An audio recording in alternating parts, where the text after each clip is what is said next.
સ્થાનિક સ્વરાજ્યની ચૂંટણીનું જાહેરનામું પ્રસિદ્ધ થતાં આજથી રાજ્યભરમાં ફોર્મની પ્રક્રિયા શરૂ 11 એપ્રિલ સુધી ભરી શકાશે ઉમેદવારી ફોર્મ।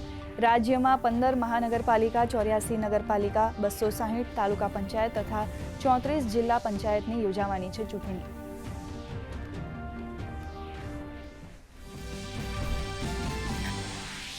જનસેવા કેન્દ્રો માટે રાજ્ય સરકારનો નિર્ણય। જનસેવા કેન્દ્રોમાં લાંબી લાઈન ન લાગે તે માટે ટોકન સિસ્ટમ કરાશે લાગુ।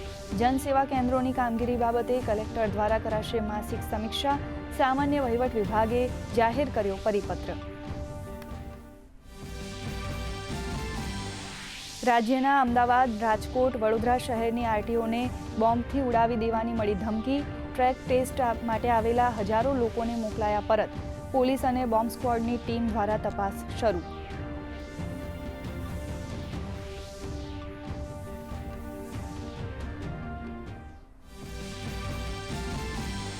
આજે ભાજપાનો 47મો સ્થાપના દિવસ। પ્રધાનમંત્રી નરેન્દ્ર મોદીએ વિડીયો સંદેશ દ્વારા કાર્યકરોને પાઠવી શુભકામનાઓ। કહ્યું, રાષ્ટ્રહિતની વિચારધારાને મળ્યું જન સમર્થન। તો કેન્દ્રીય ગૃહમંત્રી અમિત શાહે તિરુવનંતપુરમમાં પાર્ટી ઓફિસ પર કર્યું ધ્વજારોહણ।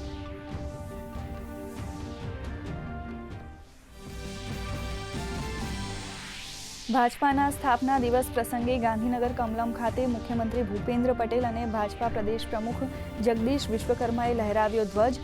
ભાજપા સ્થાપકોને અર્પણ કર્યા શ્રદ્ધાસુમન। મોટી સંખ્યામાં ધારાસભ્યો અને કાર્યકરો રહ્યા હાજર।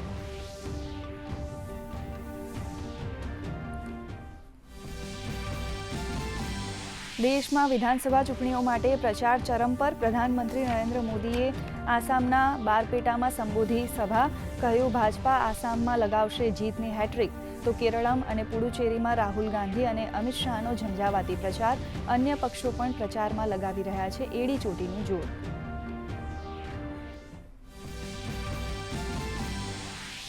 પશ્ચિમ એશિયા સંકટ વચ્ચે એલપીજીને લઈ ભારત માટે મહત્વના સમાચાર। ભારતના 9મા ટેન્કર ગ્રીન આશાએ હોર્મુઝ સ્ટ્રેટ કર્યું પાર। તો 8મું tanker green Sanvi 46,000 metric ton LPG સાથે આજે પહોંચશે ભારત।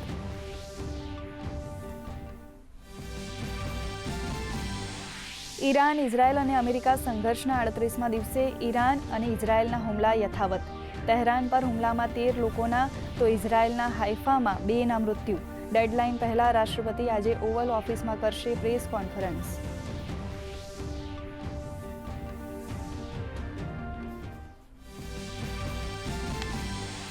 રાજ્યમાં ગરમીથી મળી આંશિક રાહત। એપ્રિલ મહિનામાં માવઠાને કારણે મહત્તમ તાપમાનમાં 3થી 4 ડિગ્રીનો ઘટાડો। 36.3 ડિગ્રી મહત્તમ તાપમાન સાથે રાજકોટ ગરમ શહેર। તો અમદાવાદમાં 35, ગાંધીનગરમાં 34.5 ડિગ્રી મહત્તમ તાપમાન।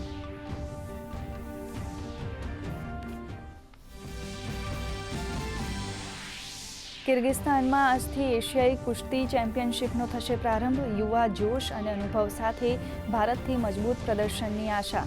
તો એશિયન મુક્કેબાજી ચેમ્પિયનશિપમાં મીનાક્ષી હુડ્ડા અને જાસ્મીન લંબોરિયાનો ફાઇનલમાં પ્રવેશ।